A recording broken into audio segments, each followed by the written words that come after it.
Hey guys, what's up? It's Darkmech here, and I'm back today to give you a rundown on patch 7.2, which has hit the PTR, and I've been spending some time over there having a dick around, and it's interesting. As I make this video, Nighthold has been out for a week, and I know Nighthold was sort of independent from 7.1.5, but it really does feel like Blizzard are just fucking steamrolling out the content and really living up to their promise, which is awesome, and it kind of feels like in some ways content overload.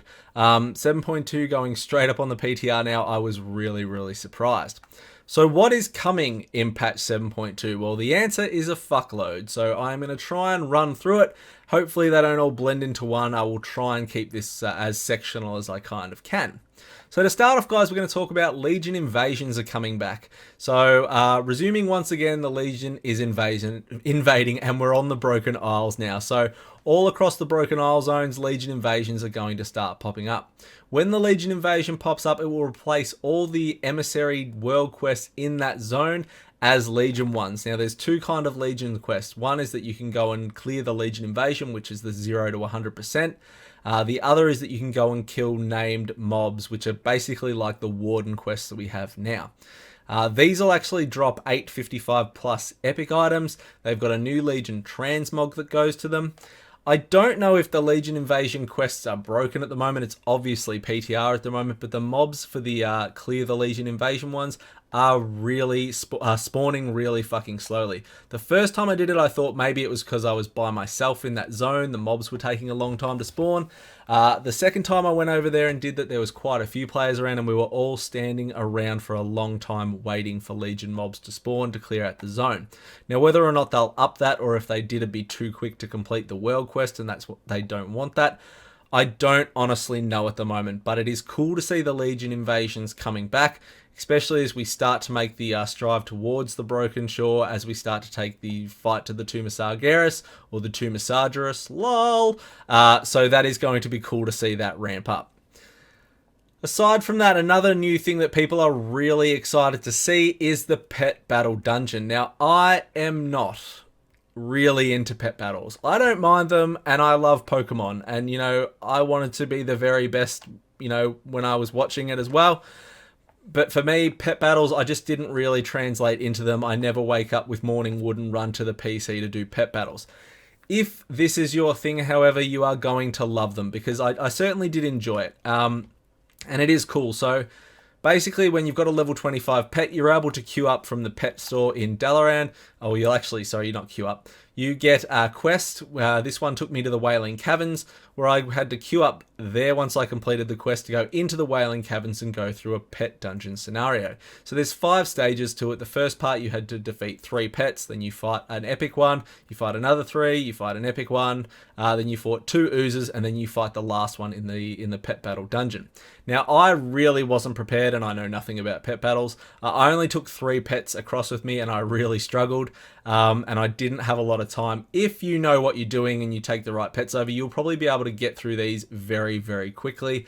I took a Clockwork Gnome, Anubis, and Crominrus, or whatever the fuck the mini Chromag's called, over there. And for the most part, it was okay, but when I got to the oozes, I hit a real fucking wall. But I'm also a complete nub at pet battles. But point being, they are really fun, and they're probably going to give those pet battle enthusiasts something really new to channel their efforts into, and you'll be able to have a lot of fun with them. So they are really cool. Blizzard are adding some new default features to the Transmog tab. So they're adding into the stock UI an ability to view PvP sets, raid sets, dungeon sets, and things like that to see what you're missing. So much like the video I made about Monar's Wardrobe Helper, Blizzard are trying to incorporate a similar thing into their default UI, which is going to be great for Transmog collectors in wanting to know what you're missing, where it's from, and things like that. New animations are coming in 7.2. So I've only really dicked around with my class on the PTR. At the moment, there's said to be new animations for Death Knights, Balance Druids, and Hunters. I, as I said, have only been playing Blood Death Knight over there. Found the new animation for Death Grip and Death and Decay. Death and Decay looks cool. It could probably be a little bit more visible. but it does look cool. I do like where they're going with it. Hopefully it gets a little bit of tuning before it hits live. And Death Grip at the moment is a bit weird. I don't know if it's just because it's PTR, but at the moment on PTR there is a delay when you Death Grip. So that's weird and does not feel like it does as instant as it does on live. So hopefully that is just a PTR sort of function. But the Death Grip for Blood Death Knight does look cool. So these new animations do actually look really fucking cool. And I can't really comment on the other classes, sorry, but I'm sure your class forums are full of them. Moving on to Reputation. So Reputation beyond Exalted. Most of us are Exalted with all the Legion factions now, and you kind of wonder what the fuck you're supposed to do with your Kirin Tor rep when you get it and things like that. You can't send them to other characters.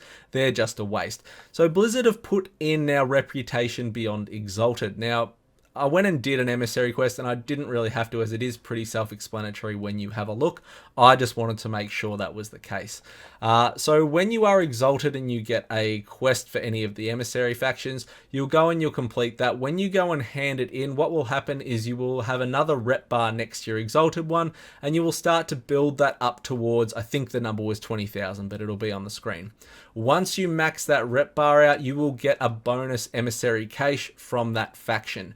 So basically, if you are going to sort of cap out that day, you get your emissary box for finishing the emissary quest. If you dinged at your Exalted rep, or you filled the status bar up again, you would get a second cache for that day, which is going to have artifact power, an item, and a chance at a legendary. Disappointing thing was that the items coming out of the World Quest boxes were still 835. Hopefully that changes when it goes to live, as they're just complete vendor trash.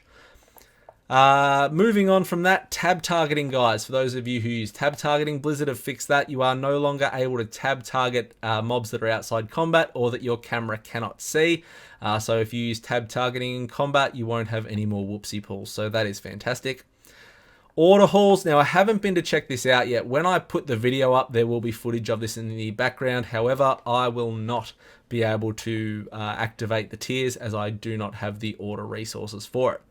So, new changes to the order halls. There is a tier 7 coming in. So, talents wise in the order halls, tier 7 will cost you a lazy 20,000 order resources to activate, and it will give you two options. One is a new troop that has a random ability that can counter either minions, spells, or hazards, and gives you a 30% mission success chance. Number 2 is to increase the number of champions you can have active at once by 1.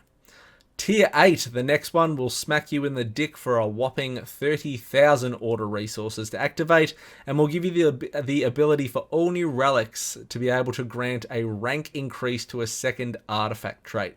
So this is really cool. It's really expensive, so start banking away your artifact resources now, or start actually going and doing the world quest for artifact resources, because when 7.2 hits, you are going to need them. For those interested in professions, the Obliterum Forge will now always be available to players. It won't just be a burning card if you haven't done it. There's no quest line required anymore. You do not need the braces. All item level 815 crafted endgame gear will now be crafted at 835.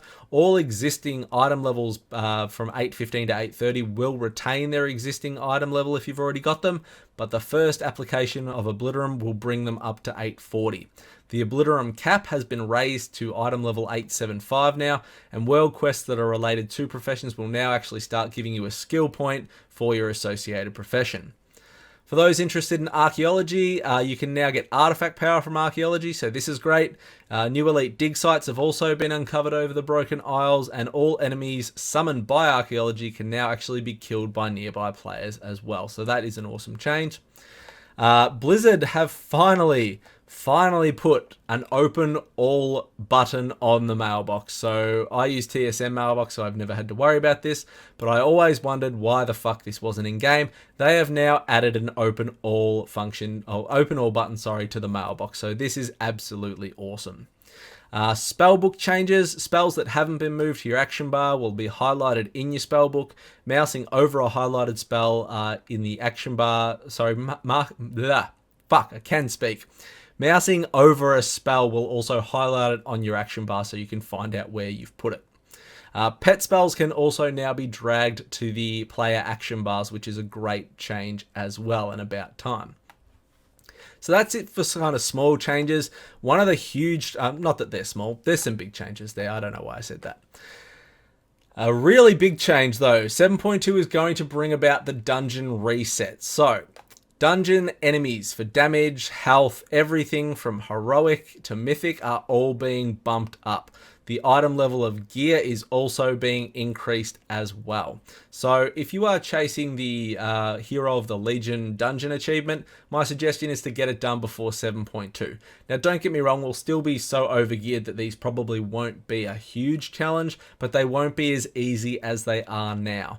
Or if you're just sort of getting started, or if heroic dungeons and mythic dungeons are kind of your ceiling and the thing you're doing, they're going to get harder for you come this, but you are going to get better gear as well. And this is a great change by Blizzard again to continue to keep dungeons current, which they've done a really fantastic job with Mythic Plus. And as Nighthold came out, upping the Mythic Plus to 15 plus for loot now has been a really fucking awesome change. We will also see the addition of Lower Karazhan and Upper Karazhan being added to the heroic list. We'll also see the Archway and Court of Stars being added to the heroic list. So there's going to be 4 new dungeons going into the heroic list in the Dungeon Finder. All the random, to queue random heroics now, you will be required to be 825 minimum.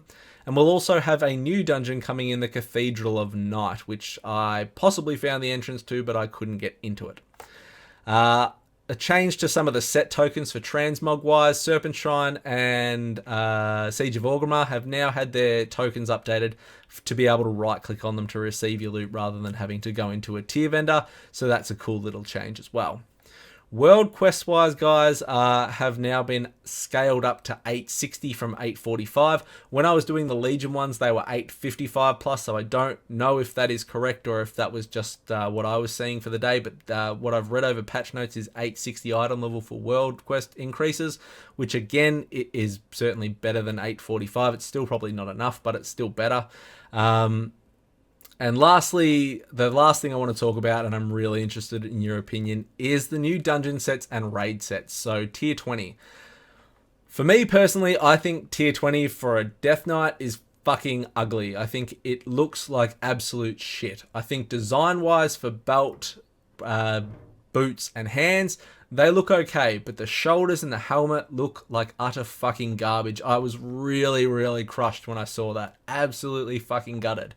The dungeon sets, however, look really cool. I'm more excited for the Death Knight dungeon set, or the plate dungeon set, sorry, than I am for the Death Knight tier 20, and I think that's really sad.